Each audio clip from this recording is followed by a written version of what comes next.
Beberapa bulan terakhir rupiah terus melemah, bahkan ada yang meramal kondisi rupiah akan semakin buruk. Di sisi lain, pertumbuhan ekonomi Indonesia yang awalnya diprediksi bisa mencapai 5,7%, kemungkinan akan jadi di bawah 5%. Apa yang sebenarnya sedang terjadi?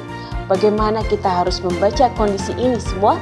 Berikut ini analisis IHSG dari Adrian Panggabean, Dr. Public Finance dari University of Birmingham yang juga menjabat sebagai Presiden Director AAA Asset Management. Sekarang ini di Indonesia itu banyak lebih terkait dengan kondisi global.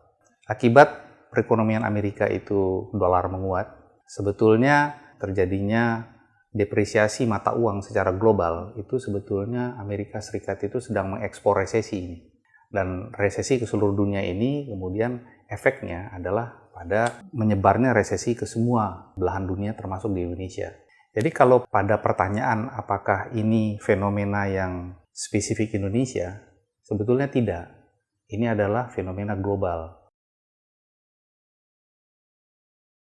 Kalau kita lihat di bond market ya, yield curve itu sebetulnya dari sejak tahun lalu bisa dijadikan sebagai prediktor untuk melihat pertumbuhan ekonomi Indonesia. Sejak pertengahan tahun 2014 itu sudah relatively flat. Jadi long end, mid end, sama short end itu kurang lebih range-nya itu nggak begitu jauh ya. Spread antara long dengan short itu tuh pendek sekali. Itu mengimplikasikan bahwa attitude terhadap investment itu agak menurun sebetulnya. Kalau kita lihat dari bacaan yield curve ya.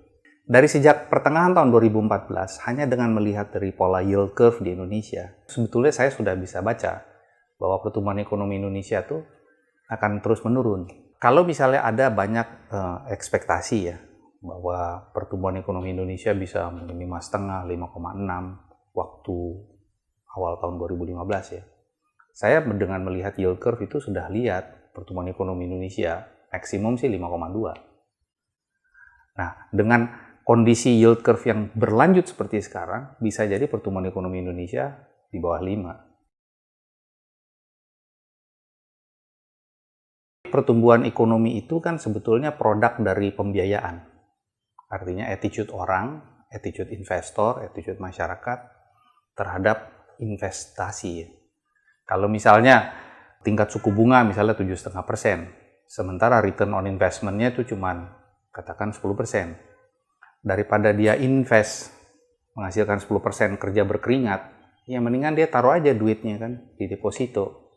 Nah kalau kayak gitu ceritanya, mau ada perbaikan di dalam infrastruktur, mau ada perbaikan di dalam regulasi ya, tapi kalau misalnya insentifnya 7,5% lebih menarik, ya mendingan ongkang-ongkang kaki taruh deposito dapat 7,5 kan daripada kerja setengah mati cuma dapat 10 kan begitu. Akibatnya investment itu kan turun akhirnya. Kalau investment turun, ya pertumbuhan ekonomi ya turun. Kebijakan ekonomi itu kan harus ada objektifnya. Dan objektifnya itu kan nggak boleh bergeser-geser.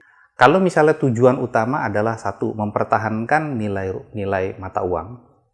Kalau misalnya tujuannya adalah untuk memperkecil current account deficit. Dan kalau tujuannya adalah untuk mempertahankan relative attractiveness dari investasi di Indonesia, maka spread antara rupiah interest dengan dolar interest rate itu harus dijaga pada level yang comfortable. Nah, berapa sih sebetulnya level yang comfortable? Kalau misalnya kita lihat di pasar keuangan Indonesia, relatif terhadap global, sebetulnya relatif spread-nya itu harusnya kira-kira 550 basis point. Artinya gimana? Kalau misalnya ada ekspektasi bahwa US interest rate atau Fed funds rate itu akan naik ke arah 2%, ya mestinya BI rate harusnya kurang lebih 7 sampai 7,5% kan. Opsinya kan jelas ini ya. Apakah kita ingin mempertahankan stability dengan pertumbuhan ekonomi yang ya kurang lebih cukup, atau kita ingin mencoba meraih potensi pertumbuhan ekonomi, tapi ternyata kemudian jatuh. Kalau mengambil kebijakan, itu kan seharusnya kita ambil prospek yang paling safe kan, yang risiko downside risk-nya paling rendah kan.